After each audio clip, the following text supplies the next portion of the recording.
Gracias. Buenos días.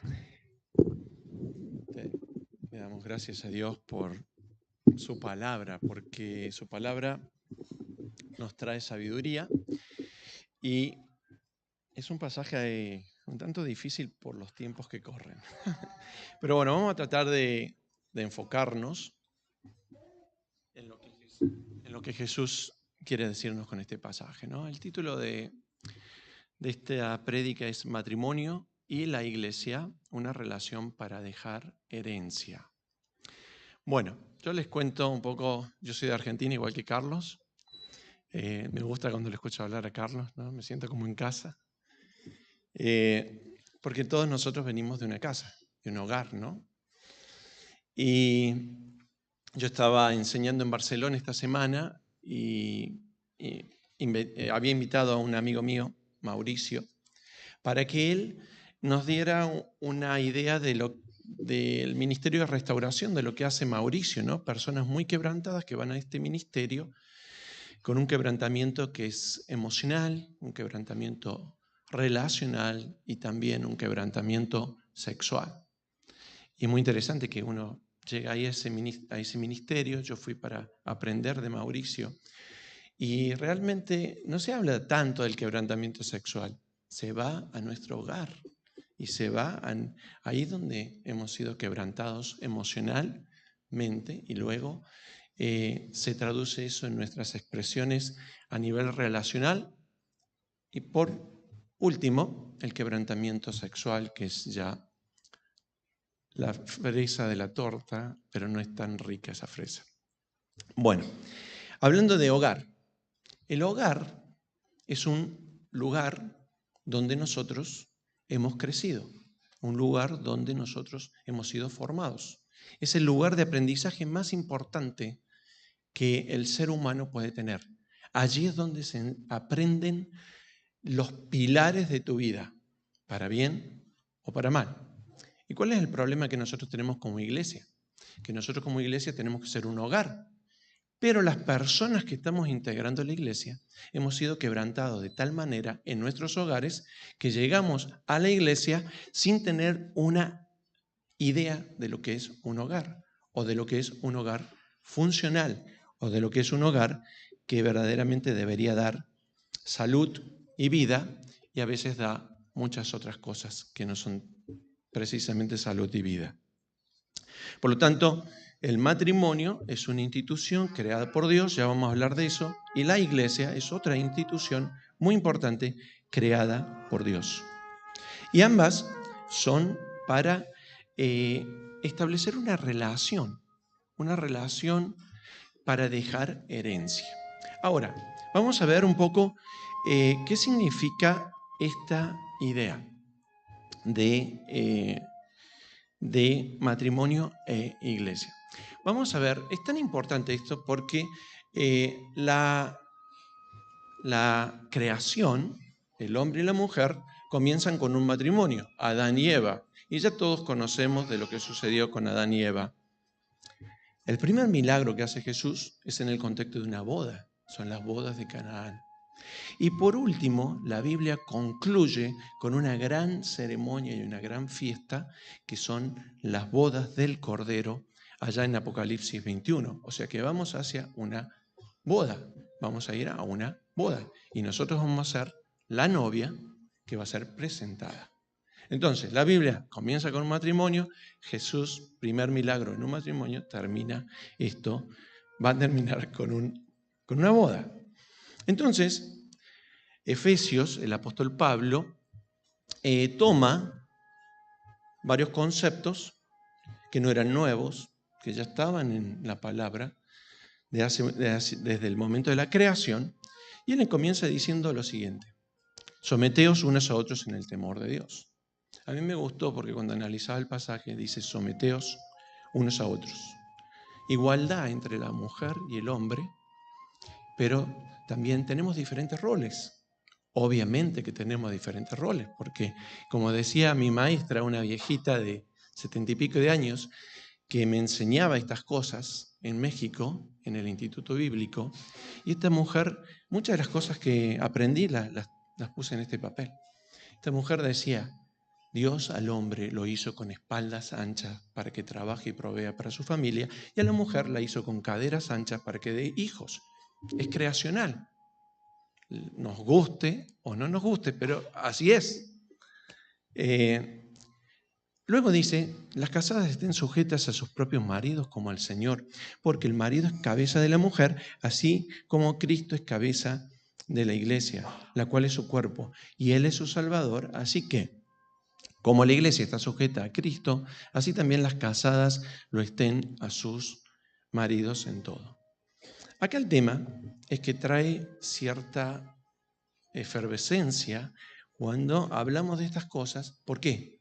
Por el quebrantamiento. ¿Por qué? Porque somos personas rotas, quebradas. Entonces, venimos con nuestro paradigma del mundo y es como el que vio, en Argentina decimos, el que se quemó con leche ve una vaca y llora. Entonces, nos hemos quemado con leche, vemos una vaca sujetarse a su propio marido y a ver qué va a decir, ¿no? Entonces acá el primer ingrediente es el temor de Dios. ¿Y qué es lo que falta en las iglesias? La santidad, el temor de Dios. Eso es la gran ausente en nuestras comunidades. Falta el temor de Dios.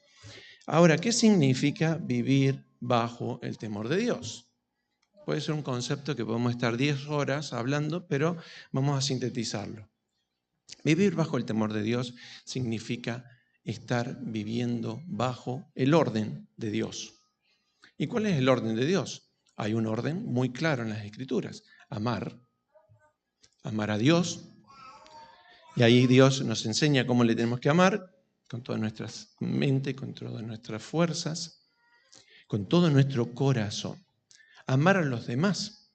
Ese es el segundo mandamiento. Pero también debemos amarnos a nosotros mismos. Y ahí fallamos.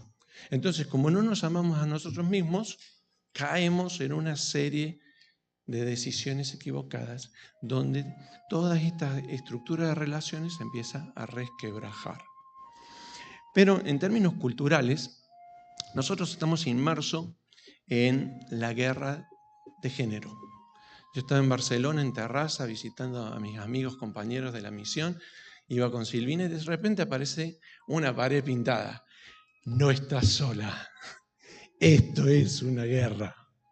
Y yo dije, bueno, está bueno para sacar una foto. Tan grande es el cartel que le voy a sacar una foto. A lo mejor me sirve para algo. Fíjate, después me puse a hacer la prédica y digo, me acordé de la foto. ¿Qué es eso, no? Ya voy a hablar un poquito de ese cartel más adelante, ¿no? Pero ¿qué es lo que marca nuestras relaciones? El conflicto, la contradicción, la discrepancia entre las personas. ¿Y qué tanto daño hace? No solamente a las relaciones que podemos tener en el exterior, sino también a las relaciones en nuestro matrimonio, a las relaciones con nuestros hijos.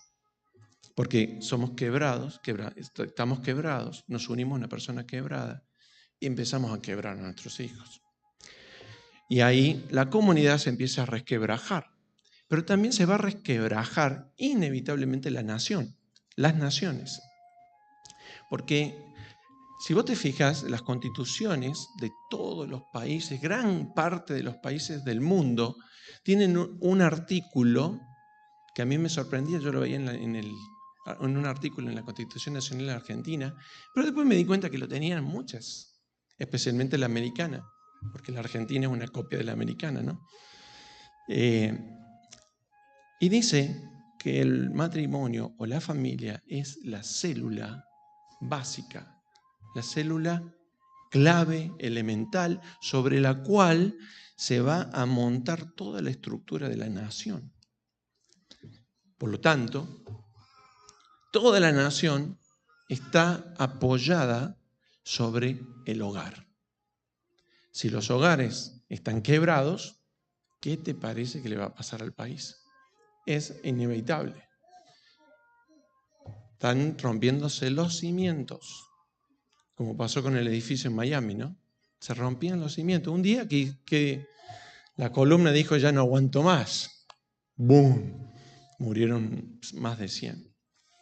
Entonces, me acuerdo, esta mujer decía, a veces vemos cartelitos en los hogares que dice hogar, dulce, hogar. Y esta mujer decía, nosotros en lugar de poner ese cartelito tendríamos que poner otro cartelito. Decía, tendríamos que poner hogar, lugar de extrema peligrosidad. Quien se anime a entrar lo tiene que hacer bajo su propia responsabilidad. Tenía mucho sentido del humor la abuela. Y bueno, la amábamos, ¿no? Porque nos traía la verdad y la verdad con amor. Y la amaba mucho, ¿no? Una iglesia muy grande, Amistad Cristiana en México. Pero ¿qué dice? El verso 25 dice, maridos, amad a vuestras mujeres. Entonces el concepto de amar, el amor, la clave, ¿no? ¿Y cómo tenemos que amar a las mujeres, ¿no? Porque para las mujeres sería mucho más fácil ir al versículo anterior y estar sujetas si verdaderamente fueran amadas bien. Ahí está el problema.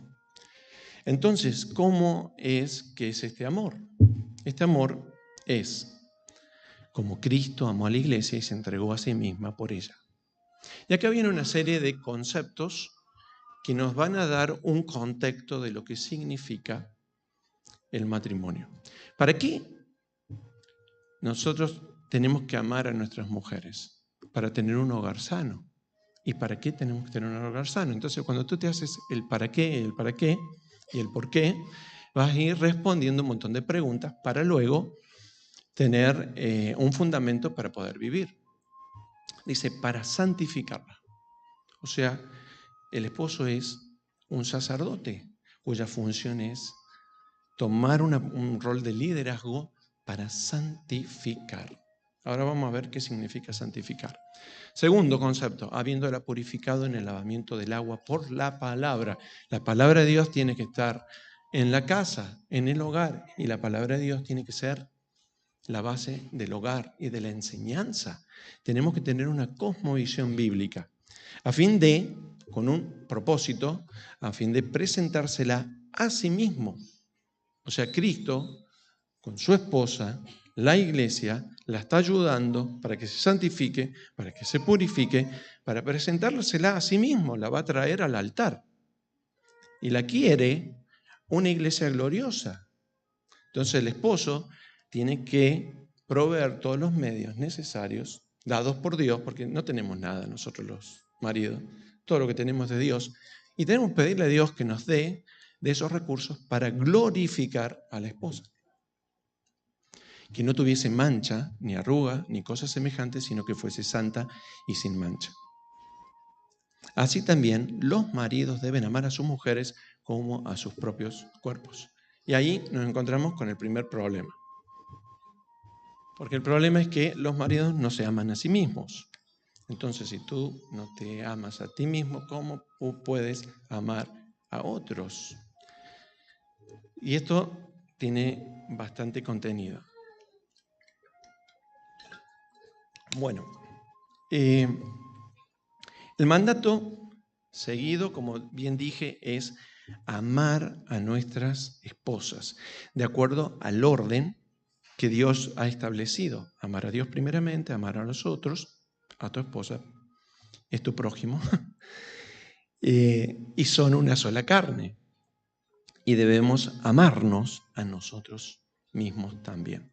Entonces vemos que el marido tiene roles y tiene responsabilidades, y que muchas veces yo veo que cuando el marido no asume su rol como líder, porque tiene bajo autoestima, porque está dolido, porque etcétera, etcétera, alguien salta a ocupar el vacío de poder que hay. Porque la mujer dice, este está liderando, pero lidera tan mal que déjame a mí que yo lo voy a hacer mejor. Y ahí viene el liderazgo de la mujer, el famoso matriarcado. No sé si ustedes conocerán algo del matriarcado. Bueno, a mí me tocó, no con mi esposa, pero sí con otra, sí con mi querida mamita. Ella era una croata dura y pura. Bueno, Pero ¿qué tiene que hacer el marido? El marido debe colaborar con Dios en la santificación, primeramente de él, para luego poder santificar a su esposa. Esto no es ni más ni menos que tenemos que desarrollar nuestro carácter. Tenemos que ser maduros y tenemos que ayudar a madurar a nuestras esposas. Y así ayudar a madurar a nuestros hijos. Que nuestros hijos vean, porque una cosa es enseñar y otra cosa es impartir. Yo enseño, te paso un conocimiento teórico, pero cuando yo imparto es que yo lo estoy viviendo. Ya es diferente la cosa. Entonces no tenemos que enseñar tanto, yo creo que más tenemos que impartir. Y a veces impartir no necesariamente dice palabras. Y una acción vale más que 1000 palabras, dice el dicho. Pero debemos construir también, dice acá, habiéndola purificado. Habla de pureza. En el lavamiento del agua por la palabra. Entonces debemos construir un vínculo, y ese vínculo debe ser un vínculo de pureza. En el lavamiento del agua por la palabra. Ahora mi pregunta es, si en las iglesias los varones consumen pornografía entre el 60 al 70%, como hemos estado hablando en el seminario, porque estuve dando clase la semana pasada, esta semana, de lunes a viernes, y hablaba de esto.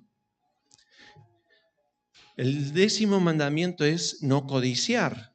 Cuando la persona mira pornografía está codiciando. ¿Y qué dijo Jesús?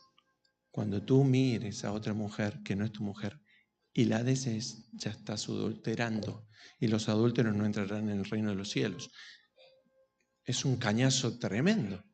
Entonces tenemos una iglesia adúltera que no está formando este vínculo de pureza con su esposa. Entonces, todo esto hace de que nos vemos en inferioridad de condiciones, porque nosotros queremos, dice la palabra, que tu esposa sea gloriosa, que resplandezca, que se vea gloriosa.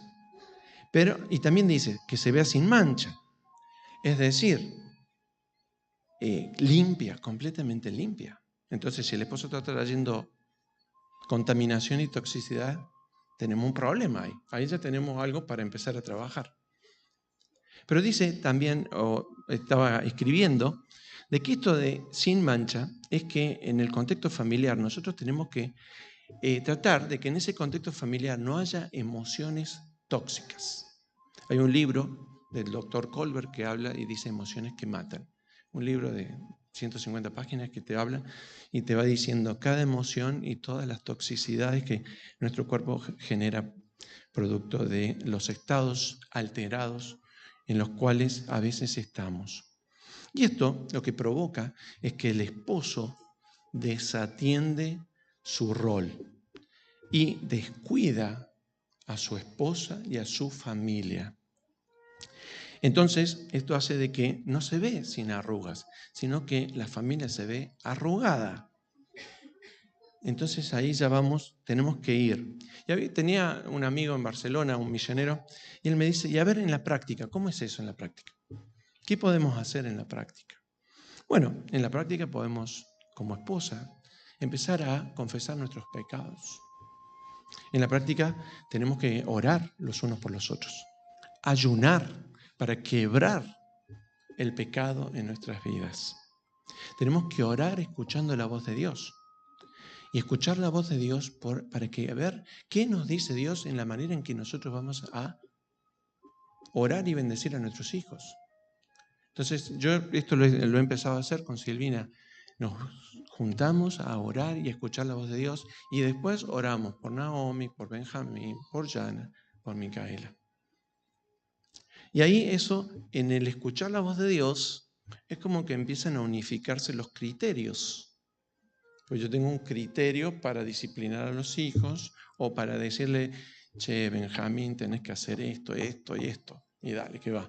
Y Silvina me dice, no, mira, mejor hacerlo de esta forma. Entonces ya ahí viene el conflicto. Mi manera, tu manera, etc. Pero cuando te vas a escuchar la voz de Dios, Él no tiene conflicto. Él te dice, mira, la cosa es así, ora en esta línea. Entonces los conflictos disminuyen, ¿no? Porque estamos escuchando a Dios. Otra cosa muy importante es respetar. El amor también respeta, ¿no? Ya no estoy entrando, enfocándome en el hombre.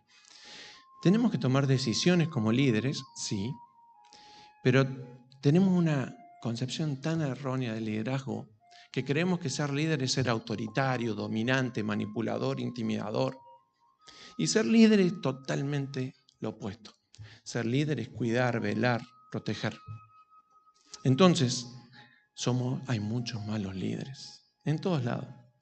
Entonces, lo que tenemos que hacer es preguntar a nuestras esposas antes de tomar decisiones importantes para buscar consenso. Somos dos. Buscar consenso con dos personas no es, si fuéramos 100, bueno, tenemos un problemita ahí, ¿no?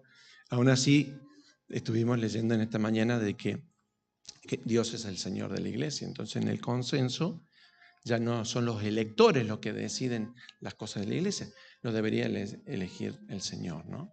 Entonces, aún ahí tendríamos que tener consenso. Bueno, y tenemos que aprender a ser enseñables y dóciles, aprendiendo a escuchar lo que dice la esposa. Porque a veces Dios trae palabra a través de la esposa. Dice el verso 29, porque nadie aborreció jamás a su propia carne, sino que la sustenta y la cuida. Entonces, todo daño que tú le estás haciendo a tu esposa, directamente te estás haciendo daño en tu propia carne. Es lo que dice la palabra. Entonces, en la medida en que sustento a mi esposa, es directamente proporcional de cómo me estoy sustentando a mí mismo. En la manera en que yo cuido a mi esposa, es directamente proporcional en la manera en que yo me estoy cuidando a mí mismo. Y aquí de vuelta viene el modelo. Por eso puse el título de esta prédica, Matrimonio y la Iglesia, una relación para dejar herencia. Porque acá dice, como también Cristo a la iglesia, ¿no? Sustenta y la cuida como también Cristo a la iglesia. Es decir, que Cristo está cuidando y sustentando a la iglesia. Porque somos miembros de su cuerpo, de su carne y de sus huesos.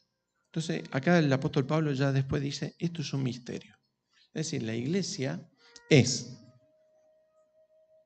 cada uno de nosotros somos miembros del cuerpo de Cristo y para que nos quede bien claro, de la carne y de los huesos de Cristo. Y acá viene un versículo sumamente interesante. Por esto dejará el hombre a su padre y a su madre y se unirá a su mujer y los dos serán una sola carne. Esto es creacional. Esto lo dijo Dios en el Génesis, en el capítulo 2, en el verso 24, cuando no había ley, cuando no habían, era Adán y Eva desnudos y no tenían vergüenza. Y dice el apóstol Pablo, grande es este misterio, mas yo digo esto de Cristo y de la iglesia, por lo demás, cada uno de vosotros ame también a su mujer como a sí mismo y la mujer respete a su marido. Bueno, el marido debe sustentar y cuidar de su esposa. Y de esa manera, sustentando y cuidando, te estás verdaderamente haciendo bien a ti mismo. Pero esto tiene que ser, este sustento y este cuidar, tiene que ser de manera integral. Y bien Silvina me lo hizo ver ayer. El sustento no es que yo voy, trabajo, pumba, acá tienes todo para el gasto de la casa. No, ese sustento es integral, va mucho más allá de la provisión económica. Nosotros en este sustento somos responsables para proveer un ambiente saludable. Entonces, lunes a domingo, misión del hombre, proveer un ambiente saludable, donde los hijos estén en casa y quieran estar en casa y no que quieran abrir la puerta y me voy. Ya no aguanto más. Estos dos, bueno, tienen que ser un lugar con emociones sanas. Y tiene que ser un lugar que sea protegido espiritualmente. Y lo vuelvo a repetir a esto del adulterio y la consumición de pornografía. Cuando se da esta dinámica, esto hace de que el hogar pierde protección espiritual. De ahí entran los demonios. Y que no falte el pan, lo que todos sabemos, que tenemos que ser proveedores. Por lo tanto, el cuidar de uno mismo también es cuidar de la esposa para poder darse y amar a Dios y al prójimo. Entonces, este verso 31, como ya les dije, parte del diseño original de Dios, que es en Génesis 2:24. Génesis 2:24 dice, el hombre dejará a su padre y a su madre y se unirá a su mujer y los dos serán una sola carne. Ahora Adán y Eva, yo me imagino, dejará a su padre y a su madre. Tú eres mi padre, Dios. Está Jesús, está el Espíritu Santo. Pero dice, dejará a su padre y a su madre. El concepto de padre y madre para Adán y Eva era un poco confuso, creo yo, ¿no?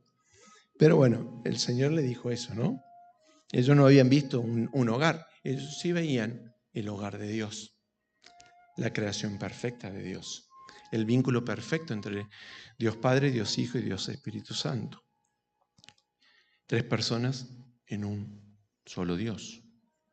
Entonces, Pablo reinserta un pacto creacional. Y esto lo tenemos que tener muy en cuenta. El matrimonio no es un juego, el matrimonio no es un entretenimiento, un pasatiempo. El matrimonio es un pacto sumamente importante, un pacto creacional, que es el fundamento de todo lo que Dios quiere hacer en el planeta Tierra. Por lo tanto, Pablo lo reinserta. Y dice, dejará a su padre y a su madre y se unirá a su mujer y los dos serán una sola carne. Bueno, por lo demás, cada uno de vosotros ame también a su mujer como a sí mismo y la mujer respete a su marido. Un clima de amor y respeto. Entonces, la regla de oro acá es amor y respeto, como el título del libro tan famoso, que es el fundamento en la sumisión del uno al otro en el temor de Dios. Ante la carencia del temor de Dios o la ausencia del temor de Dios, conflictos, problemas, irracionalidades y un montón de otras cosas. Ahora, bueno, vamos a ver lo que dijo Jesús, porque Pablo, el apóstol Pablo habla en Efesios, después nos vamos al Génesis, lo dijo el mismo Dios, y ahora el mismo Dios, Jesús, el Hijo, vuelve a traer este concepto. Entonces, para que nos quede claro que este concepto está bien sedimentado en toda la palabra de Dios. Empezamos con un matrimonio, terminamos con un matrimonio, Jesús va a celebrar el matrimonio y les trae un buen vino para que celebren y vamos a tomar buen vino en el cielo, ¿no, Carlos?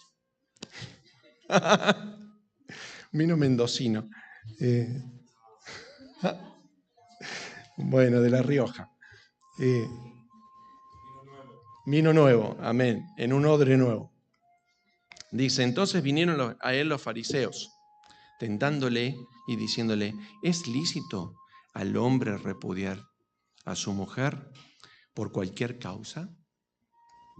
Los fariseos siempre le estaban buscando ahí el punto de quiebre a Jesús. Y bueno, y Jesús los quebraba con lo que le decía. Pero bueno, así tenemos que ser con Jesús, estar escuchando su voz y que Él nos diga cómo es la cosa, nada más. Y diciéndole, ¿es lícito al hombre repudiar a su mujer por cualquier causa? Y Jesús acá responde, ¿no habéis leído que el que los hizo al principio, pacto creacional, Génesis 2:24, nos vamos a la creación? Antes de que hubiera ley, antes de que hubiera Biblia, antes de que hubieran pueblos, nos vamos al inicio, al momento cero, a la Plaza del Sol, ¿no? El kilómetro cero. Dice, ¿no habéis leído que el que los hizo al principio, varón y hembra los hizo? Y dijo, por esto el hombre dejará padre y madre y se unirá a su mujer y los dos serán una sola carne. Y Jesús termina diciendo así, así que no son ya más dos, sino una sola carne. Por tanto, lo que Dios juntó, no lo separe el hombre. Aquí viene la segunda regla de oro. Lo que Dios unió, no lo separa el hombre. Y eso anda a decirlo acá en esta cultura y en otras culturas. Pero lo dice Dios, es sabio, nos quiere proteger integralmente y nos quiere proteger emocionalmente. Yo no sé cómo te habrán enseñado a vos del matrimonio, pero yo te voy a explicar cómo a mí me enseñaron del matrimonio. Bueno, primero me enseñó mi papá y mi mamá su matrimonio, que era bastante complicado. Entonces yo salí un poco heridito de ahí. Pero también recuerdo que en la iglesia éramos 20, no éramos muchos. Entonces nos íbamos a casar con Silvina. Ella iba a la iglesia, yo conocí a Silvina en esa iglesia y nos íbamos a casar.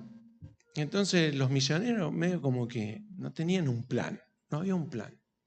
Entonces, ¿qué hacemos? O sea, había dos matrimonios, dos jóvenes, parejas que se estaban por casar. Entonces, no había plan. Entonces teníamos que aprender algo del matrimonio. Entonces dijeron, ¿por qué no la hablas a Cristina?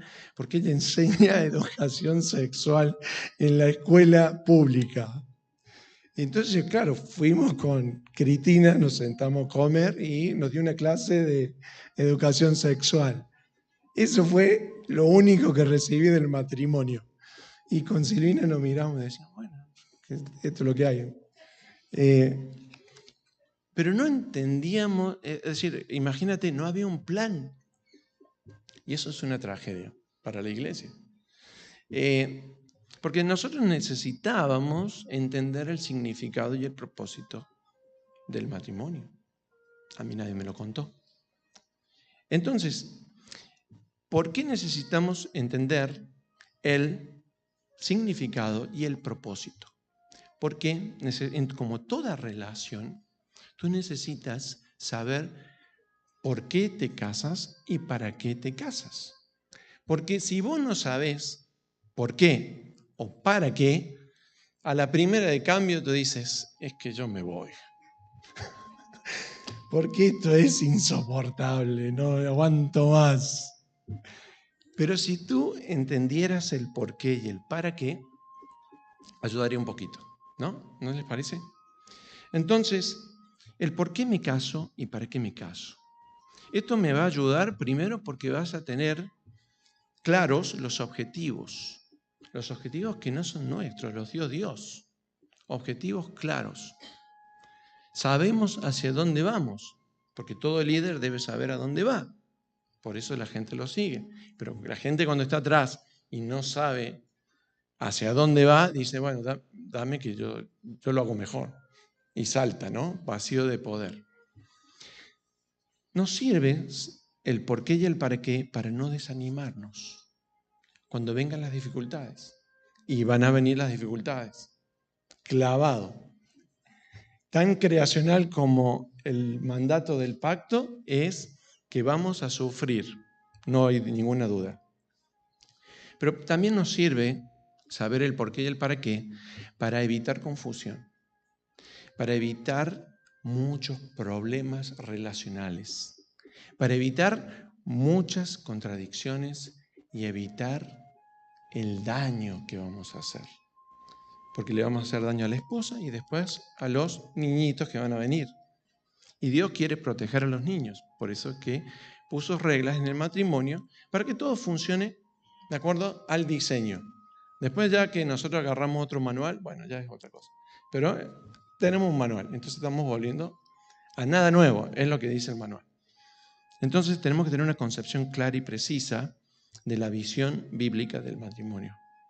Y es imprescindible conocer y estudiar con detenimiento, y esto no es un chiste, estudiar la relación de pacto.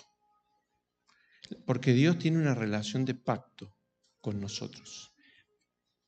Sangre. Murió. No sé si... Porque a veces hablamos, decimos, sí, Jesús murió y queda ahí. No sé si alguna vez pasaste y viste a alguien que se accidentó y que está muerto. Te impacta, ¿no? Bueno, Jesús murió y derramó su sangre y estableció un pacto. Y ese pacto lo tenemos que tener muy, muy en serio. Ese mismo pacto es esta relación entre la iglesia y Jesús y las bodas. Entonces, en esta relación de pacto, debemos entender de que el matrimonio es una cosa muy seria, que no la podemos tomar a la ligera como la toma el mundo. ¿Por qué? Porque va a haber daño. Y después, al principio no lo ves porque todo es felicidad y alegría, pero van a venir hijos, van a venir días muy duros. Y en esos días tenemos que aferrarnos al pacto, para que ese pacto nos permita edificarnos mutuamente en el temor de Dios y en el amor de Dios. Entonces tenemos que entender 3 cosas que nos van a dar el marco de lo que es el significado y el propósito del matrimonio. Bueno, la primera cosa es que Dios creó el matrimonio para que nosotros lo disfrutemos y lo gocemos, que gocemos de la compañía de la esposa. De la misma manera creacional que nos vamos al Génesis 1, 2 y 3, Dios le dice, bueno, no es bueno, ¿no?, que Adán esté solito ahí, le voy a hacer, le sacó la costilla, le hizo una intervención quirúrgica, a un cirujano le hubiera encantado estar ahí, como dice José Manuel, y de la costilla salió la mujer. Entonces, era para que gocen de la compañía mutua y de la compañía con Dios. Después nosotros vemos ahí todo el devenir de la caída y demás, y cómo todo esto se pervierte.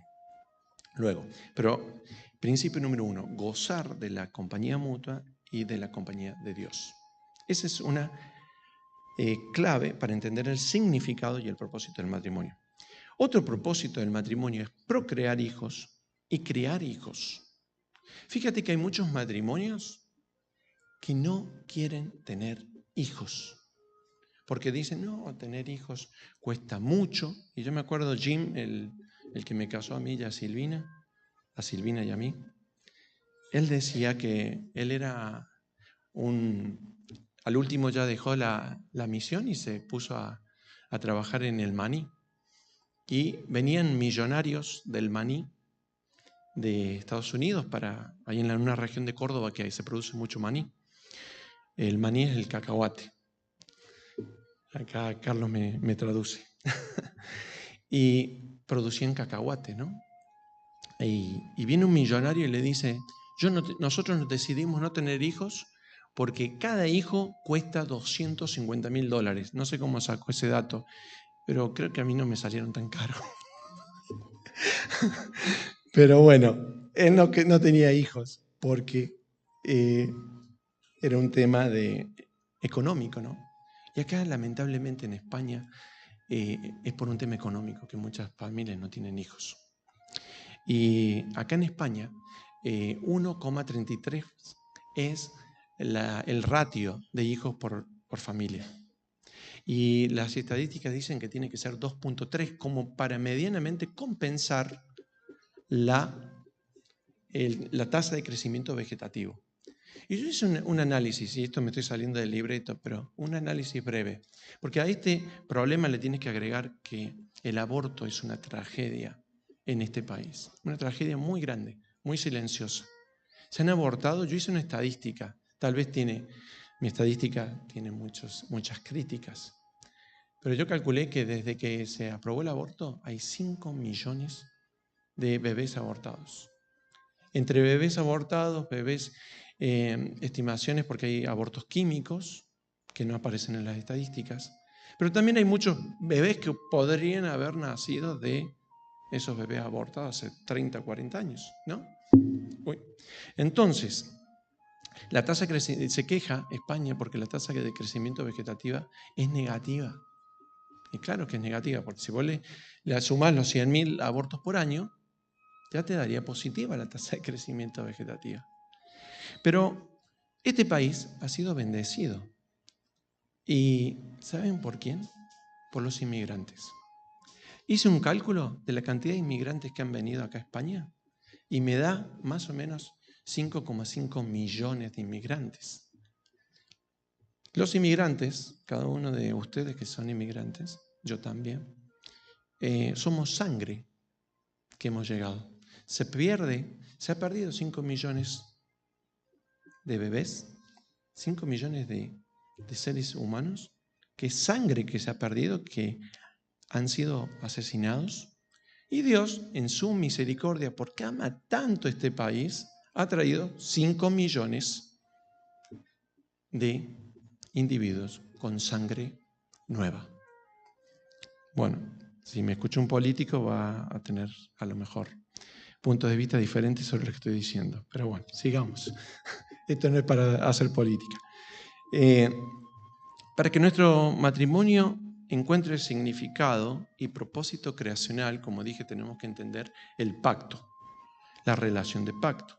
Por lo tanto, y algo que falta mucho en nuestras iglesias, es que debemos formar una cosmovisión bíblica. Por eso el camino que estamos memorizando tanto en la Escritura. Una cosmovisión bíblica que esté centrada en la persona de Jesús. Una cosmovisión bíblica donde nosotros tengamos la palabra en la cabeza y en el corazón, y no en la estantería de la biblioteca, de la casa. ¿Por qué tenemos que tener una cosmovisión bíblica? Y acá esto requiere muchísimo esfuerzo. No te creas que esto lo vas a tener en una semana. Si tú dices que quieres formar una cosmovisión bíblica, 10 años. 10 años estudiando la Biblia todos los días con ganas. ¿Para qué? Para que podamos percibir la imagen correcta del diseño de Dios para la vida y para el matrimonio. Y para que nosotros tengamos una mentalidad de reino. Entonces, el tercer punto es procrear hijos y criar hijos y promover su reino y sus propósitos juntos. Entonces, acá cambia la cosa, porque habla de mentalidad de reino. Es decir, que Dios nos lleva al pacto matrimonial para que nos trascendamos, para que vivamos para afuera y no para el matrimonio. No es desde un punto de vista egocéntrico. No, tenemos que tener, porque si es una relación, Dios relaciona el matrimonio con la iglesia quiere reproducirse y tiene que vivir para afuera. El matrimonio tiene que vivir para afuera. Entonces, tenemos que tener mentalidad de reino, tenemos que tener una cosmovisión bíblica, y eso es un propósito. Entonces tenemos 3 propósitos. Compañía mutua, pero no todo queda ahí. Es compañía mutua y una relación con Dios. Tenemos un fin, procrear hijos y crear hijos. ¿Para qué? Para desarrollar la santidad en la casa. Para que ellos sean santos. Porque si yo voy a crear un hijo o procrear un hijo sabiendo que se va a ir al mismísimo infierno, lo pensaría 4 veces. ¿No te parece? Porque no queremos traer hijos acá para que se vayan al infierno, literalmente. Queremos traer hijos para que crezcan en santidad, para que crezcan en un ambiente saludable, para que sean ellos santos y que tomen decisiones piadosas, que honren a Dios. Por eso dice Romanos 12:2, transformados por medio de la renovación de vuestro entendimiento, para que comprobéis cuál sea la buena voluntad de Dios, agradable y perfecta. Pero para eso tenemos que tener mentalidad de reino, que quiere decir renovar nuestro entendimiento. Entonces, ya sabiendo esto, a mí me hubiera ayudado mucho más esta reunión con esta mujer que tener educación sexual. que no digo que no sea importante, pero hay cosas más importantes. Pero tenemos esta cultura tan sexualizada y sensualizada que parecería que todo tiene que pasar por el sexo. Y ahí es donde estamos, y ahí es donde se está destruyendo absolutamente todo. Número 2, cuando vamos a casarnos, tenemos que entender que somos dos personas rotas, pecadoras, que se unen en matrimonio. Dos personas rotas, dos personas pecadoras. Y esto es súper interesante, ¿no? Yo cuando estaba en Bahía Blanca, había un hombre que pasaba en una camioneta y él decía, un poco así, con el tono de voz, pecador. Eso era lo que yo escuchaba, ¿no? Pecador. Y yo era la primera vez que estaba en Bahía Blanca, en la casa de Silvina, conociendo a mis suegros, y este hombre ahí afuera, pecador. Y yo entendía pecador. Y le digo, claro, Silvina, todo el mundo sabe quién es el tipo que pasaba. Entonces, digo, ¿qué dice? Dice, pescador, vende pescado. Y digo, bueno, yo pensé que era un arrepentido que andaba, le puse un megáfono a la camioneta y andaba dando vuelta. Pero bueno, la realidad es que cuando vamos al matrimonio somos dos personas pecadoras, dos personas quebradas, dos personas atadas. Y muchas veces algunas de esas personas llegan en un estado lamentable, ¿no? Como algunos que me han contado, dice, mi matrimonio estaba en la UCI, ¿no? Y eso es una realidad, ¿no? ¿Pero por qué? Tampoco me habían dicho. Yo me consideraba tan sano. Y claro, yo también tenía que mostrarle a Silvina que yo era una persona sana, que, ¿no? En el tiempo en los viajes, ¿no? Y claro, después cuando empieza el matrimonio, ya no estaba tan sano como decía. Y ahí ahí empieza la guerra de los roces, ¿no? ¿Quién vio la película La Guerra de los Roces? Bueno, pero ¿qué pasa también acá con el tema del matrimonio? Vamos al matrimonio hechos polvo, atados, quebrados, rotos por todos lados, tratando de mantener cierta apariencia, pero muchas veces nos damos cuenta de que hemos ido al matrimonio por las razones incorrectas.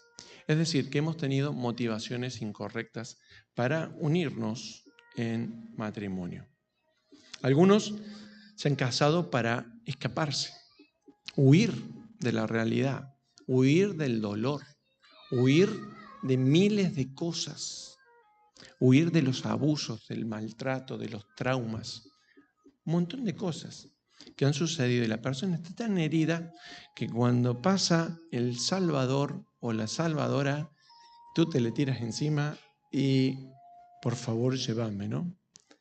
Y el matrimonio no es encontrar un salvador o una salvadora.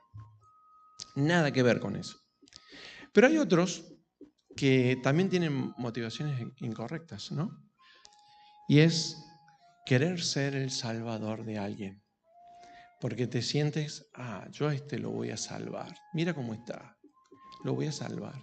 Y funciona por algún tiempo. Pero ya ese paradigma va a empezar a hacer aguas. Y te estás dando cuenta de que tú no salvas a nadie. Y esa cruda realidad viene cuando ya tienes 3, 4, 2, lo que sea. Y te das cuenta que no lo salvaste. Es más, te estás intentando salvar a ti mismo, ¿no? Entonces, hay muchas realidades y motivaciones muy incorrectas en el corazón del ser humano. Huyendo, como dije, tratando de evitar cosas, tratando de escapar de situaciones muy desagradables que la persona necesita un cambio radical. Y lamentablemente la iglesia le pega la vista gorda, como decimos, ¿no? No sabe qué hacer, a veces son realidades tan caóticas y tan desesperantes que los líderes, bueno, miran para otro lado y es más fácil seguir coordinando las actividades y generando todo, ¿no? El que venga a predicar uno, el que el otro toque la alabanza y nos gastamos el tiempo en esto, ¿no? En tener todo ordenadito en la iglesia. Y no nos queda tiempo para estar con la gente y que la gente se transforme. Entonces la iglesia muchas veces, no digo todas, ha abdicado a la labor de ayudar a los quebrantados. ¿Por qué? No tiene los recursos, porque no puede, porque tenemos que acordarnos que ustedes también son electores y yo no te puedo desagradar, o el líder no te puede desagradar. Bueno, yo no estoy un poco afuera de esa situación, ¿no? Pero yo no necesito agradar a nadie para que me voten. Entonces, a veces esta situación en las iglesias del pastor, y yo se lo digo a los pastores, y algunos se enojan conmigo, digo, vos tenés que cambiar radicalmente. Esta cuestión de que tú agradas a la gente para que te voten en la asamblea, eso tiene que cambiar. Porque al final tú estás agradando y estás agradando a veces situaciones que son un verdadero desastre. Y la gente está sufriendo. Y va a venir el príncipe de los pastores, ese es el problema. Va a venir el príncipe de los pastores y va a decir, tú te puse como pastor, no para que ganes votos, yo te puse a ti como pastor para que tú te humilles ante mí y lideres. Pero también leímos en el capítulo 15 del Camino Hoy de que ¿quién es el dueño de la iglesia? El dueño de la iglesia no es el pastor, el dueño de la iglesia no es el consejo, no son los miembros. El dueño de la iglesia es el Señor y tenemos que agradarle al Señor. Bueno, en el matrimonio debemos ir al matrimonio con las motivaciones correctas. Y una de las motivaciones incorrectas es porque vas para promover tu propio bienestar. Entonces, dices, bueno, mi vida es un desastre, esta mujer me ama, es tan cariñosa, me escucha y demás. Entonces yo me caso porque esta me va a escuchar, me va a ayudar, Entonces es ir al matrimonio con un fin egocéntrico. Me va a ayudar, voy a encontrar el bienestar. Error. El único bienestar que vamos a encontrar es en Cristo y Cristo mismo no nos garantiza que vamos a tener una vida sin sufrimiento. Por lo tanto, el mal genio, los déficits en el carácter, nos van a acompañar a la salida del altar. Entonces, colgate un cartelito. Llevo mi mal genio, llevo mi déficit de carácter al matrimonio. Iglesia, ayúdame, por favor. Ese podría ser un buen cartel para los novios, ¿no? Pero bueno, creo que algunos no van a querer tener ese cartel. Entonces, vemos que hay una falta de sanidad tremenda en estas personas rotas que se unen. Por lo tanto, cuando salgan del altar, van a tener que entender de que solo con la ayuda de Dios van a encontrar la sanidad. Y esto va a generar tensiones que no creas y potencialmente destruirá el matrimonio. Y yo ahí le puse punto y aparte, como diciendo, va a pasar. Entonces, muchas personas casándose con los motivos incorrectos de escapar cosas desagradables, al final terminas replicando las cosas desagradables que no querías que volvieran a suceder.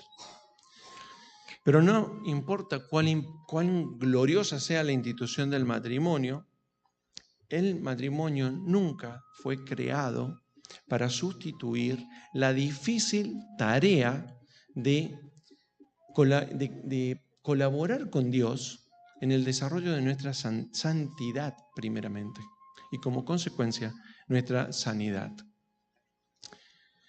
El matrimonio no borra para nada el dolor ni tampoco elimina la soledad.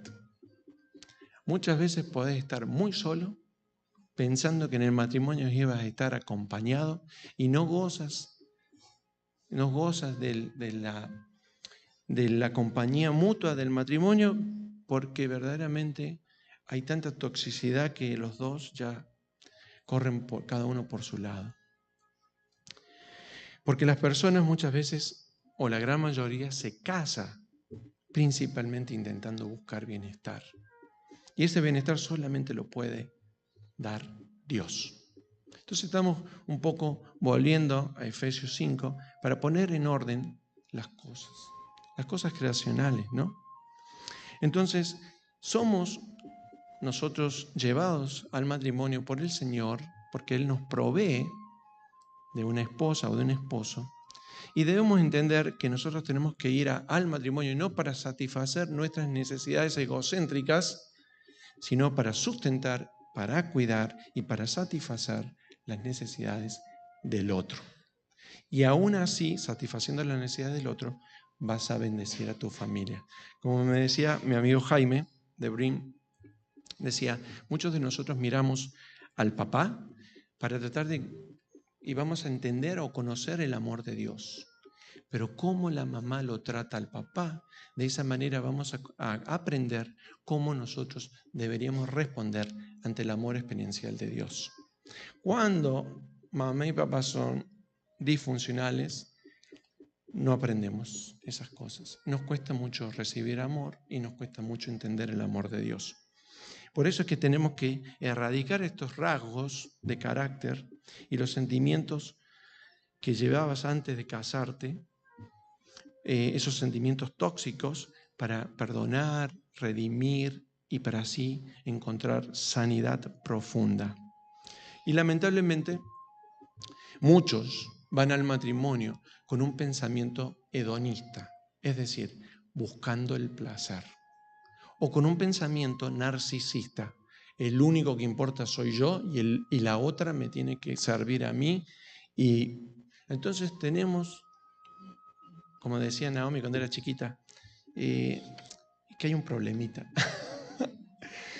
Y hay un problemita que después se hace bastante más grande, ¿no? Bueno, esto significa que como conclusión todos los matrimonios estamos destinados, los que estamos en matrimonio, a experimentar tiempos difíciles.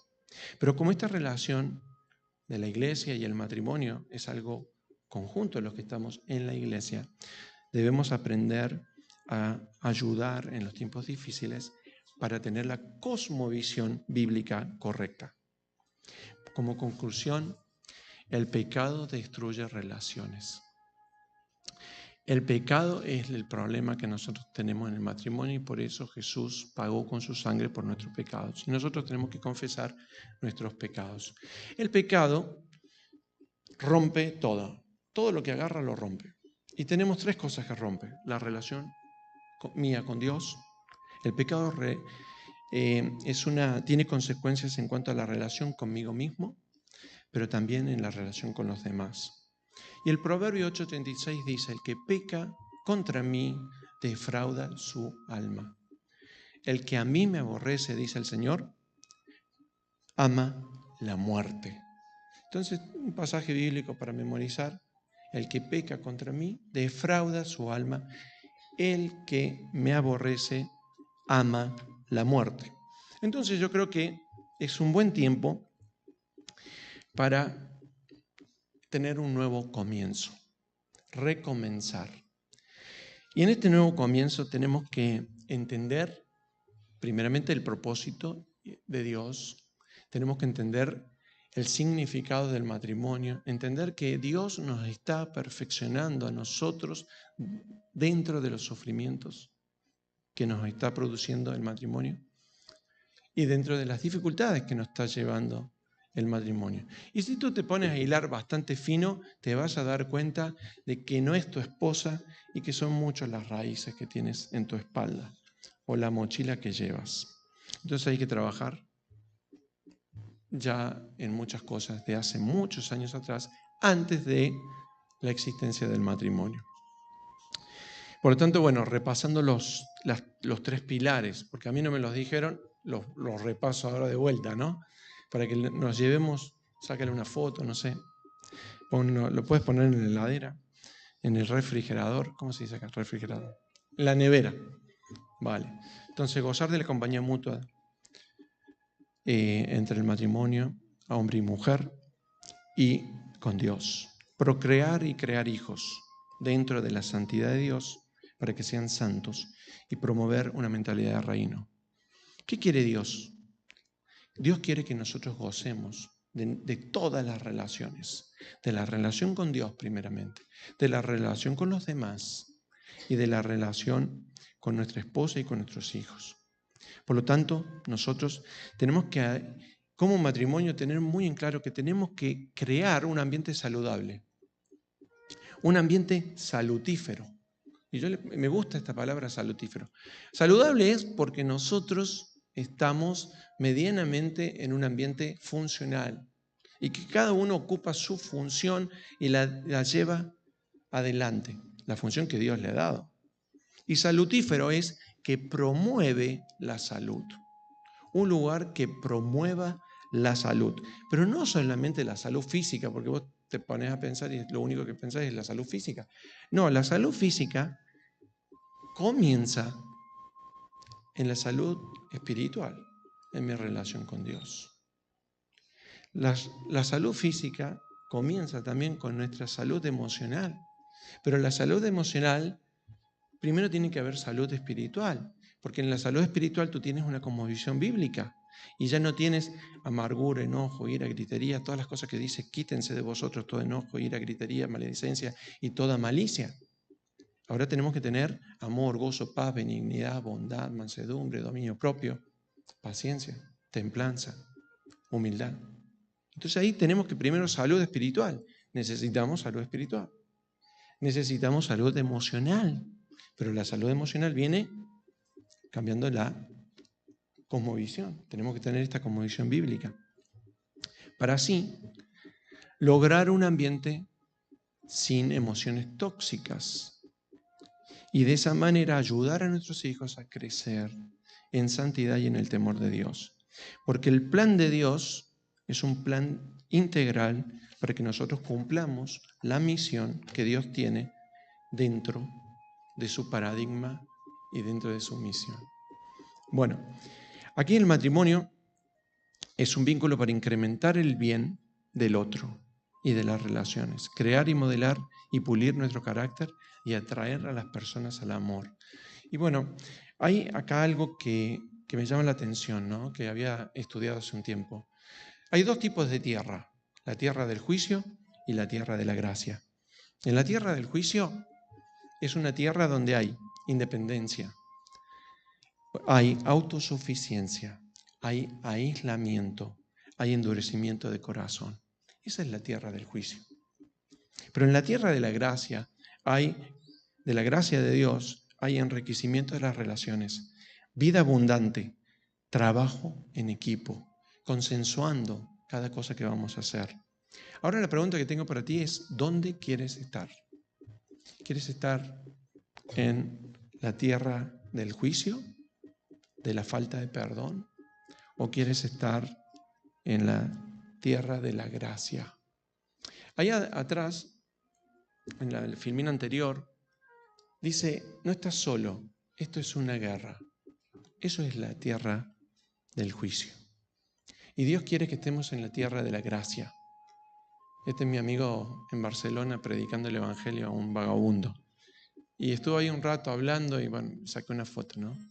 Este hombre le llevaba la gracia de Dios. Por eso, nosotros maridos debemos sustentar y cuidar de manera integral a nuestras esposas. Y, como bien decía recién ese cartel, ¿no? Esto no es una guerra, no estás sola. Yo creo que eso depende del tono con que lo digas, ¿no? Porque yo te puedo decir, no estás sola, no estás sola, no estás solo. Esto es una guerra, esto es una guerra. El tono es lo que cambia, ¿no? Entonces, ¿cuál es el tono de Dios? El tono de Dios es, estás en una guerra, estás en problemas, Pero aquí está la solución, dice, porque las armas de nuestra milicia no son carnales, sino poderosas en Dios para la destrucción de fortalezas, derribando argumentos y toda altivez que se levanta contra el conocimiento de Dios y llevando cautivo todo pensamiento a la obediencia a Cristo. Oremos.